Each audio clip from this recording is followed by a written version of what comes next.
hating stuff. Be strong, and Jah will take you along. Be strong, and Jah will take you all along. I like music, and I see myself doing music with some people that I look up to.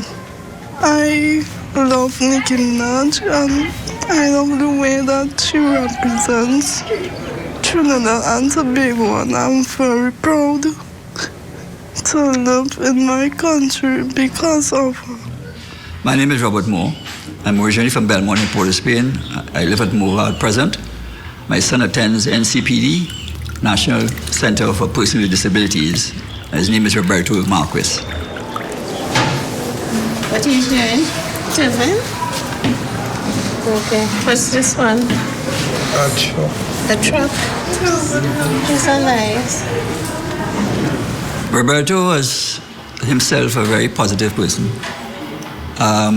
He respects himself. Actually, he thinks he's the swaggest thing in the world. I could write. I could do anything as I walk. I could eat and drink. I could rap because I do. Come on, this is very tempting because I know that.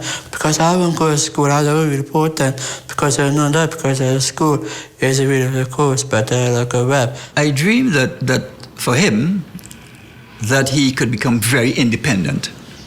That's it. And even if he has, I know that he'll be limited to support himself from a domestic situation, understand? But from a earning capacity, I feel that I have to get that done before I pass on. I know the music has ability, but that might not earn. I think the recycling seems to have is a better proposition. You can do things for people, for companies, for personal things, you know. People still appreciate a lovely handmade card, and you know, you need wedding invitations, although you have electronical invitations. There are some people that still appreciate it. Whoa, whoa, whoa, whoa, whoa, whoa. Yes, we will be strong. We will not give up. Be strong. Be strong. And Jah will take you along. My disabilities, minor injuries, I got an accident when I was 3 years old. That affect my bone structure. I love making paper because it's fun, and also I like music. Music is my passion, it's my dream, it's my life. Music does make me feel good, make me feel I could achieve anything in this life, no matter what. Once you believe in yourself, you could achieve anything. And when I leave this school, I would like to go and work. It's a long road. It's the road of life. Don't you give up, brother, while you all strive. It's a blessing. Thank God for life on this journey. Got to be strong. Yeah. I was dreaming about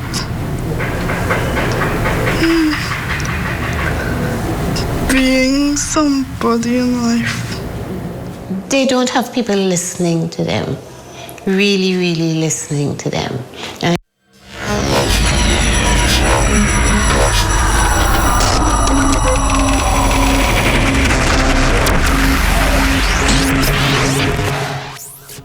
you're watching the ZNS Network, the People's Station.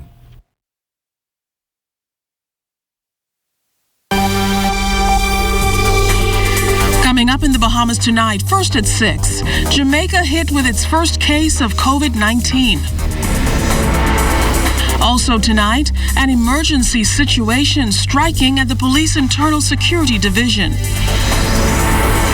And pandemonium on a local high school campus as gunmen exchange fire with police.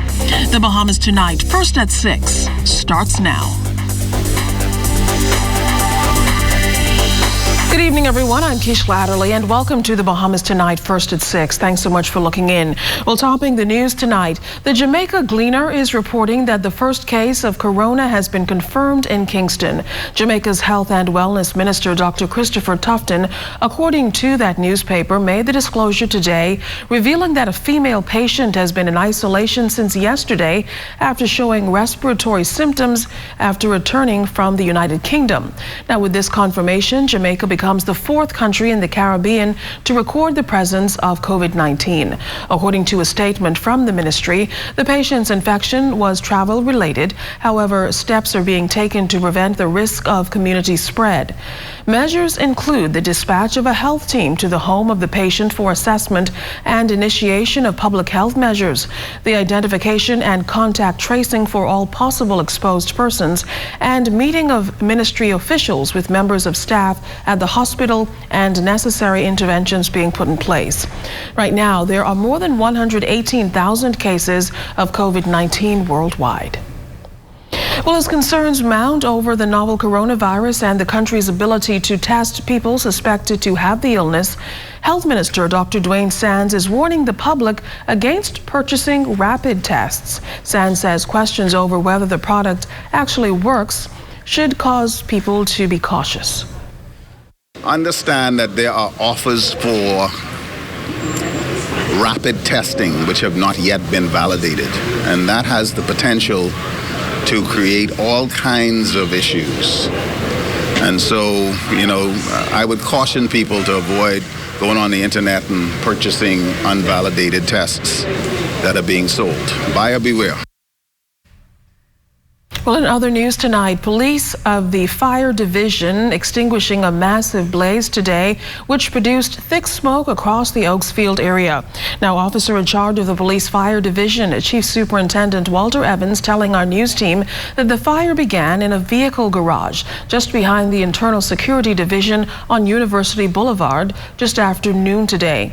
It grew as the winds picked up. Several units were called in to deal with that fire. We'll have much more details on that coming up in the Bahamas Tonight at 7. The Department of Statistics is in the process of an exercise drill to determine its readiness ahead of the department's 2020 census. While the census is nothing new, in fact, it's been going on since 1970, what is new is that for the first time, census workers will be collecting data using digital devices. Census workers began the pre-test just yesterday here in New Providence and in Grand Bahama ahead of the official census of housing and population launch scheduled for September of this year. People have served us well, and we now have the advantage of the benefits that digital software solution provides. One, we expect the digital census to reduce the time lag between data collection and data analysis. Two, it will simplify the survey for census workers with automated question routing that will adapt to the answers given by the respondent. For example, if a person participating in a survey reports being employed, an additional section inquiring about the type of job, working hours, or income will be displayed. This will also reduce the amount of missing data. Bahamas Power and Light Company getting a head start to ensure none of its power plants sustain any generation problems this summer. BPL Chairman Donovan Moxey remembers the frequent load shedding that frustrated thousands of consumers here in the capital. In an interview with our news team, he noted that the power company's engines were not maintained before the summer, resulting in the loss of power. He listed details of the company's current winter maintenance program. We have the new 132 megawatts, which essentially is designed to replace a significant amount of generation as well as old engines that were in our fleet. And so when you look at going to the summer, when you look at doing summer preparations, we're doing everything we can. Normal industry standards for island configuration is 3 additional generations to spare. We have 6. So we're literally doubling what you would normally do and doubling what we had for the summertime. Now, no one can predict what can or cannot happen, but what I can tell you is at BPL, we're doing everything we can to make sure that our generation fleet is ready for the summer. Now, the BPL chairman is also encouraging Bahamians who want to work for Wärtsilä, the company which is operating the new 130-megawatt station at Clifton Pier, to apply. Our position has always been with Wärtsilä is that we want Bahamians to run that plant, and that's what they're committed to. That's what we're committed to. And I would encourage any Bahamian, not just the BPL employees, if they see an opportunity to Wärtsilä that fits their particular career objectives, then they should go ahead and take advantage of those opportunities. Well, there's some good news for North Andros residents as Bahamas Power and Light has finally ended load shedding in that community. BPL confirming that a unit that was recently overhauled has been shipped to North Andros to alleviate load shedding, which has been going on there for the past 3 days. The power provider has 4 machines at its North Andros power station. 2 1,100 kilowatt units developed problems which required that they be taken offline. With one new